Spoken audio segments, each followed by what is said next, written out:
Sunscreen for example चाहिँ प्रमाणित छ। घामको विकिरणले हाम्रो छालालाई चाउरी लिएर आउँछ। त्यो विकिरण जति लामो समयसम्म क्युमुलेटिभ हुँदै गयो, जति धेरै वर्षसम्म हामी चाहिँ त्यसरी एक्सपोजर भयौँ, त्यति चाँडै त्यो कोलाजनहरूमा डिग्रेडेसन हुन्छ, त्यो किसिमको चाउरीहरू आउँछ, जसले गर्दाखेरि बुढो देखिन्छ। सो नेचुरली एजिङ प्रिभेन्ट गर्ने एन्टी एजिङ औषधि भनेको सनस्क्रिन हो, जुन सबैले गर्न सकिन्छ, सानै उमेरदेखि गर्न सकिन्छ, 6 मन्थ्सभन्दा माथिदेखि नै सेफली पनि युज गर्न सकिन्छ, प्रेग्नेन्सीमा सेफली युज गर्न सकिन्छ। यो सबै कुराहरू छ।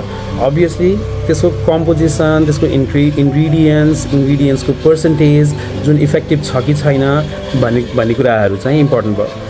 सो यसलाई सिम्प्लिफाई कसरी गर्ने त? कुन सनस्क्रिन लगाउने? पहिलो कुरा, सनस्क्रिन कुन राम्रो भन्दाखेरि चाहिँ आफूले जुन फ्रिक्वेन्टली लगाउन सकिन्छ त्यो राम्रो। कामै फिल्डमा ननस्टप फिल्डैमा डाइरेक्ट घाम फेसमा पारेर सानै उमेरदेखि, सो झट्ट नेपाल जस्तो देशमा सम्झिँदाखेरि चाहिँ खेती किसानी गर्ने मान्छेहरू, गाउँघरका मान्छेहरू अहिले त्यस्तो चाउरी देख्न पाइँदैन। यो फोटोमा देखिए जस्तै यो चाउरी परेर हाँसेको बुढी आमा वा बुढो बुवाहरू यो चाउरी हेर्दाखेरि वा बुढो मान्छे हो कि भनेर भनिराख्दाखेरि पनि उहाँहरू उमेरले धेरै बुढो नभए पनि छालाले चाहिँ बुढो देखाइएको, किनभने धेरै वर्षदेखि घाममा परेको भनेर भनिन्छ।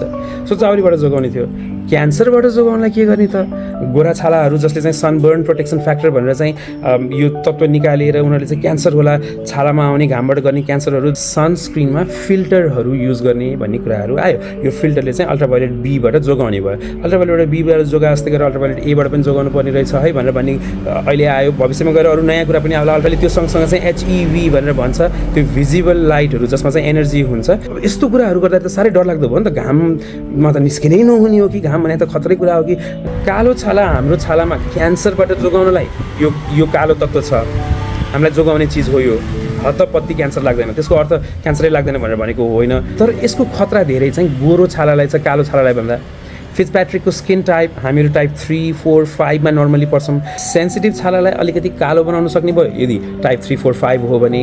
सनस्क्रिन 2 किसिमको हुन्छ, फिजिकल सनस्क्रिन अथवा 3 किसिमको हुन्छ, प्योर फिजिकल, प्योर केमिकल र कम्बिनेसन सनस्क्रिन भनेर। पहिला कुरा हामीले के इस्टाब्लिस गऱ्यौँ, जुन सजिलोसँग पाइन्छ, लगाउँदा सजिलो हुन्छ, त्यो सनस्क्रिन राम्रो भयो। कस्ता मान्छेले लगाउनै पर्छ नत्र ज्यानलाई नै खतरा छ, त्यो कुरा पनि हामीले इस्टाब्लिस गऱ्यौँ। सो हामी जस्ता बाँकी मान्छेहरू जसलाई प्रकृतिले नै एउटा कालो रङ दिएको छ, अलिकति नाम चलेको भयो भने धेरै राम्रो, किनभने सबैले खोजिरहेपछि सप्लाई एन्ड डिमान्डको स्टोरी हुन्छ।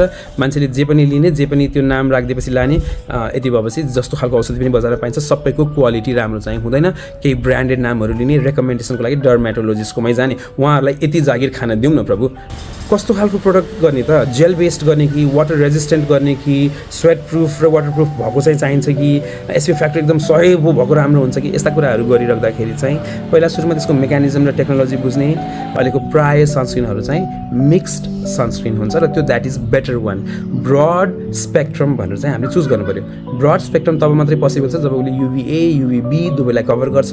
सकिन्छ भने इन्फ्रारेड, HEV देखि लिएर अरू भिजिबल लाइट्सहरू, यस्ता खालका लाइटहरू पनि कभर गर्छ भनेर भनेको हुन्छ। सबै कुराहरू चाहिँ उसले भन्यो भन्दैमा पत्याउनु जरुरी हुँदैन।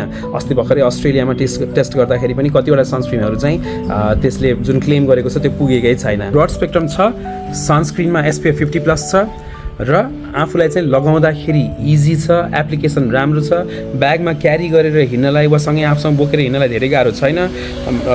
एक्सपोजर भए अनुसारले रिअप्लाई गर्ने, नत्र आफूलाई धेरै च्यापहरू पनि छैन। वा ड्राई ठाउँमा पो छौँ भन्ने भयो भने त्यही अनुसारले अलिकति क्रिम बेस्ड सनस्क्रिन चाहिँ रेगुलरली युज गर्दा हुन्छ है साथी हो।